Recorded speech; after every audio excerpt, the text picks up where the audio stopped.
Hi hello ನಮಸ್ಕಾರ ಸ್ನೇಹಿತರೆ, welcome back to my channel. ಇವತ್ತಿನ ರೆಸಿಪಿ ಒಂದು ಮಳೆಗಾಲದ ರೆಸಿಪಿ.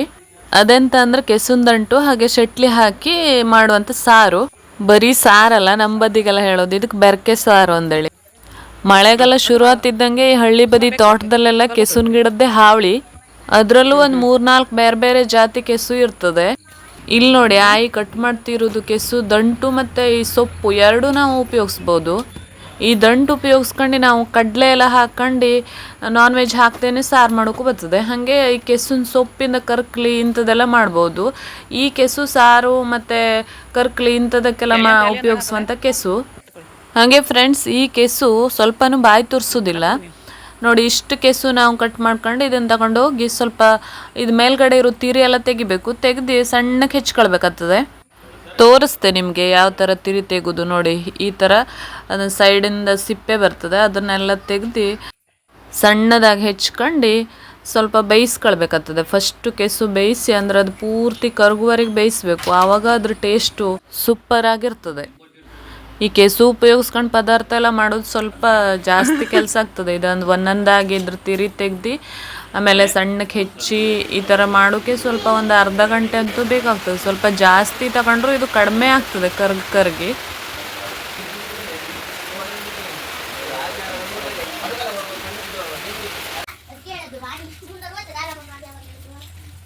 ಈ ಕೆಸು ಸ್ವಲ್ಪ ಹೀಟು ಬಾಡಿಗೆ.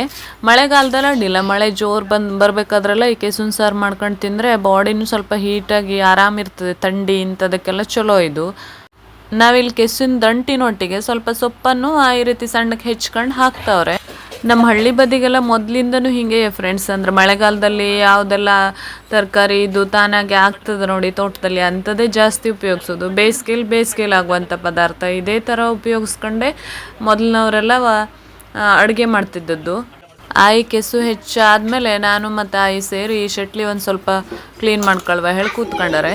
ನಮ್ಗೆ ಇವತ್ತು ಫ್ರೆಶ್ ಶೆಟ್ಲಿ ಸಿಕ್ಕಿತ್ತು. ಹಾಗೆ ಇದು ಕ್ಲೀನ್ ಮಾಡೋಕೆ ಒಂದು 15-20 ನಿಮಿಷ ಆಯಿತು ಫ್ರೆಂಡ್ಸ್.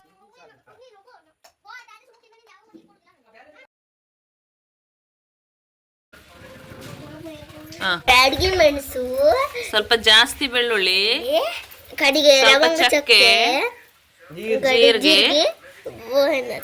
ಕೊತ್ತಂಬರಿ ಎಷ್ಟು ತಕೊಂಡಾರ ಅಷ್ಟು ಅರ್ಧ ಜೀರಿಗೆ. ಈ ತಕೊಂಡಿರೋ ಇಷ್ಟು ಪದಾರ್ಥನೂ ಸ್ವಲ್ಪ ಹುರ್ಕೊಂಡ್ರೆ ಆಯಿತು. ಅಂದರೆ ಜಾಸ್ತಿ ಹುರಿಯೋದು ಬೇಡ, ಸ್ವಲ್ಪ ಬಿಸಿ ಆದ್ರೆ ಸಾಕು. ಬಿಸಿಯಾಗಿ ಸ್ವಲ್ಪ ಗಮ್ಮಂತ ಪರಿಮಳ ಬರ್ತದೆ, ಅಷ್ಟು ಹುರಿದ್ರೆ ಸಾಕು. ಈ ಹುರಿದದ್ದನ್ನು ಒಂದು ಅರ್ಧ ಕಡೆ ಕಾಯಿನೊಟ್ಟಿಗೆ ಹಾಕಿ ಕಲ್ಲಲ್ಲಿ ಚಂದ ಮಾಡ್ಕೊಂಡ್ರೆ ಮಸಾಲೆ ರೆಡಿ ಆಗ್ತದೆ. ಅಲ್ಲಿ ತನಕ ನಾವು ಕೆಸು ಬೇಯಿಸ್ಕೊಳ್ವ. ಇಲ್ಲಿ ನೋಡಿ ಫ್ರೆಂಡ್ಸ್, ಈ ಮಡಕೆಯಲ್ಲಿ ಒಂದೇ ಸಲ ಹಾಕಿದ್ರೆ ಹಿಡಿದೇ ಇದ್ದಷ್ಟು ಕೆಸು ಅದೇ. ಇದನ್ನು ಸ್ವಲ್ಪ ಸ್ವಲ್ಪನೇ ಹಾಕೊಂಡು ಬೇಯಿಸ್ಕೊಳ್ಬೇಕು. ನಾ ಅದೇ ಥರ ಮಾಡ್ತಿದ್ದೆ. ಸ್ವಲ್ಪ ಸ್ವಲ್ಪ ಹಾಕಿ ಅಂದರೆ ತುಂಬು ತನಕ ಹಾಕಿ ಸ್ವಲ್ಪ ಮುಚ್ಚಿಟ್ರೆ ಸ್ವಲ್ಪ ಬೆಂದ ಮೇಲೆ ಮತ್ತೆ ಸ್ವಲ್ಪ ಹಾಕೋದು. ಈ ಥರ ಹಾಕೊಂಡು ಬೇಯಿಸ್ಕೊಳ್ವ.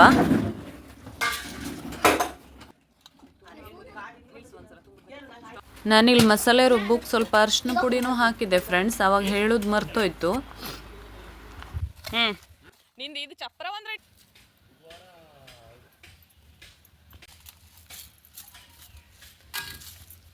ನೀನು ಇದು ಮಾಡೋದಲ್ಲ, ಎಡಿ ಇಡುದಲ್ಲ ತೆಗೋಕ್ಕಾಗುದಿಲ್ಲಲ್ಲ.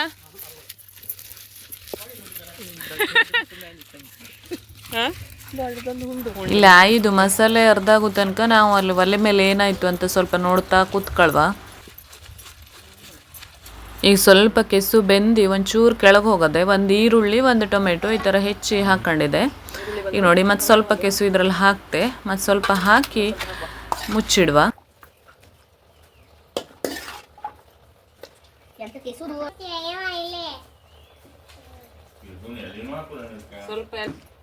ಸ್ವಲ್ಪ ನೀರು ಹಾಕ್ತೆ.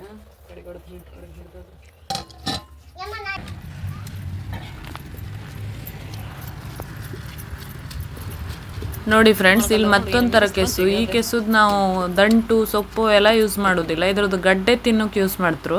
ಬೇಯಿಸ್ಕೊಂಡು ಸಾಂಬಾರು ಮಾಡ್ಕೊಂಡು ಆ ಥರ ಮಾಡ್ಕೊಂಡು ತಿನ್ಬೋದು.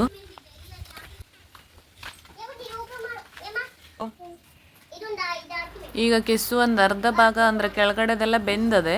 ಬೆಂದ್ಮೇಲೆ ಸ್ವಲ್ಪ ಉಪ್ಪು ಹಾಕಿಟ್ಟೆ ನಾನು. ಉಪ್ಪು ಹಾಕಿ ಮತ್ತು ಸ್ವಲ್ಪ ಹೊತ್ತು ಮುಚ್ಚಿಡುವ.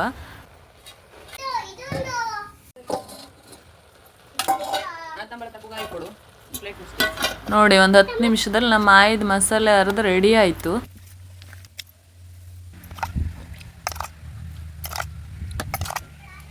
ನೋಡುವ ಕೆಸು ಎಷ್ಟು ಬೆಂತು ಹೇಳಿ. ಹಾಂ, ಈಗ ನೋಡಿ ಎಷ್ಟು ಬೆಂದದ ಹೇಳಿ. ಬೆಂದ ಮೇಲೆ ಸ್ವಲ್ಪ ಹುಳಿ ಸೊಪ್ಪು ಹಾಕ್ತೆ. ಹೆಚ್ಚಿನದಾಗಿ ಕೆಸು ಬಾಯಿ ತುರ್ಸೋದಿಲ್ಲ, ಆದರೂ ತುರ್ಸೋಕ್ಕಿಲ್ಲ ಅಂಥೇಳಿ ಹಾಕೋದು. ಇದು ಹುಳಿ ಸೊಪ್ಪು ಹಾಕಿದ್ರಂತೂ ತುರ್ಸೋದೇ ಇಲ್ಲ. ಹುಳಿ ಸೊಪ್ಪು ಹಾಕಿ ನಾವು ಶಟ್ಲಿ ಕ್ಲೀನ್ ಮಾಡ್ಕೊಂಡಿರಲ್ಲ ಅದನ್ನು ಹಾಕ್ಕೊಂಡು ಮತ್ತು ಸ್ವಲ್ಪ ಹೊತ್ತು ಮುಚ್ಚಿಟ್ರೆ ಹದ ಶಟ್ಲಿ ಮತ್ತು ಕೆಸು ಉಳ್ದದ್ದೇನೋ ಅದಷ್ಟು ಪೂರ್ತಿ ಬೆಂದು ಕೆಸು ಕರ್ಗಿರ್ತದೆ ಮತ್ತು ಶಟ್ಲಿನೂ ಸರಿ ಬೆಂದಿರ್ತದೆ. ಒಂದು 5 ನಿಮಿಷ ಮತ್ತು ಬೇಯಿಸ್ಕೊಂಡ್ರೆ ಆಯಿತು. ನೋಡಿ ಫ್ರೆಂಡ್ಸ್ ಹೆಂಗೆ ಕಾಣ್ತದೆ ಅಂತೇಳಿ. ಸೂಪರಾಗಿತ್ತು. ಮತ್ತು ಇದರ ಟೇಸ್ಟು ನೀವು ನಿಂಬದಿ ಕೆಸು ಸಿಕ್ಕಿದ್ರೆ ಇದೊಂದ್ಸಲ ಟ್ರೈ ಮಾಡಿ. ಇದೇ ಥರ ಕೆಸು ಆಗಬೇಕು, ಸರಿ ನೋಡ್ಕೊಂಡು ಮಾಡಬೇಕು. ಆದರೆ ಯಾವ ಕೆಸು ಯಾರು ಗೊತ್ತಿರೋರ ಹತ್ರ ಕೇಳ್ಕೊಳ್ಬೇಕು ತಿನ್ನೋ ಕೆಸುನ ಏನು ಅಂತೇಳಿ. ಕಾಡು ಕೆಸು ಎಲ್ಲ ಇರ್ತದೆ. ಕಾಡು ಕೆಸುದು ದಂಟು ಗ್ರೀನ್ ಕಲರಲ್ಲೇ ಇರ್ತದೆ. ಇದಾದರೆ ದಂಟು ಸ್ವಲ್ಪ ಬ್ರೌನಿಷಲ್ಲಿ ಇರ್ತದೆ, ಸೊಪ್ಪು ಗ್ರೀನ್ ಕಲರ್. ಕೆಸು ಬೆಳೆಯೋರ ಮನೆಯಲ್ಲೆಲ್ಲ ಗೊತ್ತಿರ್ತದೆ ಅದು ಯಾವ್ದು ತಿನ್ನೋದಲ್ಲ ಅಂಥೇಳಿ. ನೋಡಿ ಫ್ರೆಂಡ್ಸ್, ಈಗ ಕೆಸು ಕರೆಕ್ಟಾಗಿ ಬೆಂದು ಶಟ್ಲಿನೂ ಇದರಲ್ಲಿ ಬೆಂತು. ಈಗ ನಾವು ಮಸಾಲೆ ಹಾಕಿ ಕುದಿಸಿದ್ರೆ ಸೂಪರಾಗಿರೋ ಬೆರ್ಕಿ ಸಾರು, ಶಟ್ಲಿ ಕೆಸುನ ಬೆರ್ಕಿ ಸಾರು ರೆಡಿ ಆಗ್ತದೆ. ನೋಡಿ, ನಿಮಗೆಲ್ಲರೂ ಸಿಗ್ತದೆ ಅಂತಾದರೆ ಈ ಮಳೆಗಾಲದಲ್ಲಿ ಒಂದ್ಸಲ ಟ್ರೈ ಮಾಡೋದು ಮಾತ್ರ ಮರಿಬೇಡಿ. ಟ್ರೈ ಮಾಡಿ ಆಮೇಲೆ ಕಮೆಂಟ್ ಮಾಡಿ ಹೇಳಿ ಹೆಂಗಾಗಿತ್ತು ಅಂತೇಳಿ.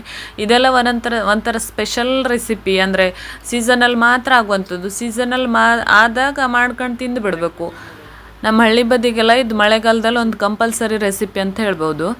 ಹಾಗೆ ಫ್ರೆಂಡ್ಸ್, ನೋಡಿದ್ರಲ್ವ ಈ ಕೆಸುನ್ ಸಾರು ಹೆಂಗೆ ಮಾಡೋದು ಅಂತೇಳಿ. ನಿಮ್ಗೆ ಇಷ್ಟ ಆದ್ರೆ ಒಂದು ಲೈಕ್ ಮಾಡಿ. ನನ್ನ ಚಾನಲ್ ಯಾರಾದರೂ ಹೊಸಬ್ರು ನೋಡ್ತಿದ್ರೆ ಪ್ಲೀಸ್ ಸಬ್ಸ್ಕ್ರೈಬ್ ಮಾಡ್ಕೊಂಡು ಸಪೋರ್ಟ್ ಮಾಡಿ. ಇದೇ ಥರ ನಿಮ್ಗೆ ಒಳ್ಳೊಳ್ಳೆ ರೆಸಿಪೀಸು, ಒಳ್ಳೊಳ್ಳೆ ವಿಡಿಯೋಸ್ ನನ್ನ ಚಾನಲಲ್ಲಿ ಸಿಗ್ತಾ ಇರ್ತದೆ. ಈಗ ಕೊನೆದಾಗ ಮತ್ತೊಂದು ಕುದಿ ಬರ್ಸಿ ರುಚಿ ಹಂಗಾಗದೆ ನೋಡುವ. ನೀವು ಸಹ ಮಾಡ್ಕೊಂಡು ರುಚಿ ನೋಡಿ ಹೇಳಿ ಫ್ರೆಂಡ್ಸ್. ನಮಗಂತೂ ಇವತ್ತು ಊಟ ಸೂಪರ್ ಆಗಿತ್ತು.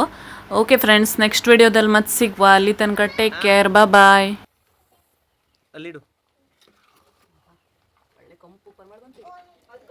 ಕೂಸ ಘಮ ಘಮ ಘಮ ಘಮ ಅಂತ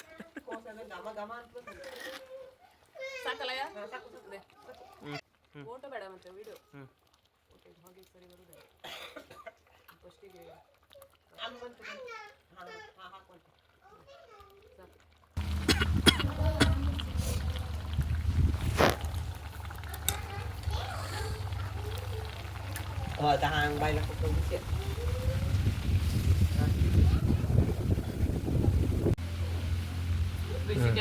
ಇದು ಸ್ಟೈಲ್ ಚಲೋ ಅದು.